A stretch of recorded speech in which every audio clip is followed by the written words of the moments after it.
蟲蟲陳松伶出年2月將會喺香港舉行演唱會，呢日記招上，陳太陳淑芬以及擔任呢次演唱會監製嘅張雨晨亦有現身。雨晨更為蟲蟲度身訂造咗一首新歌，呢日喺記者會上亦有播出呢首歌嘅 MV 啊。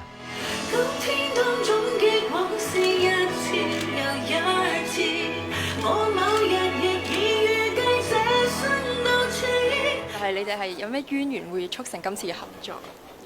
我係經過陳太認識中三呢個嘅小朋友，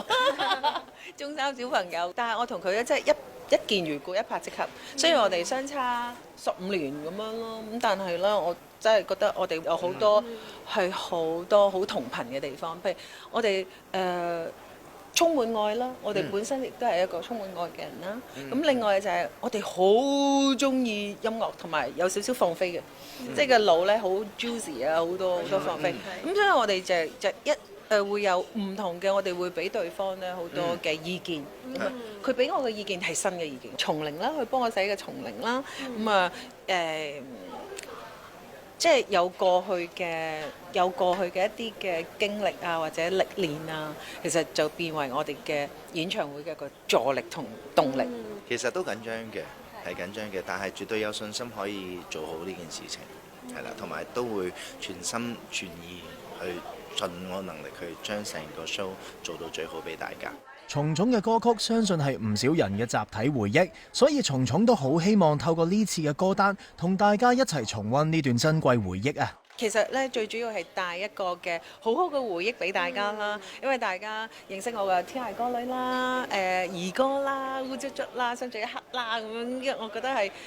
應該要俾大家一個重溫一個溫暖嘅感覺。見蟲蟲無論狀態同埋體態都越嚟越 fit， 原來佢背後有一位幕後軍師，成日都鞭策佢噃。咁我見到新聞話咧，你老公俾咗好多動力你去減肥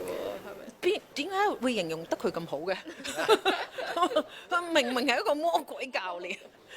我哋嘅熱戀期已經過咗㗎啦，而家就係佢係一個魔鬼嚟嘅。我哋係咧每一日咧，即係要做500下動作，唔係500個動作，係500下動作。你一定要完成佢，同埋咧唔可以飲呢個，唔好做呢樣，呢個唔好食，嗰樣唔可以食，即係。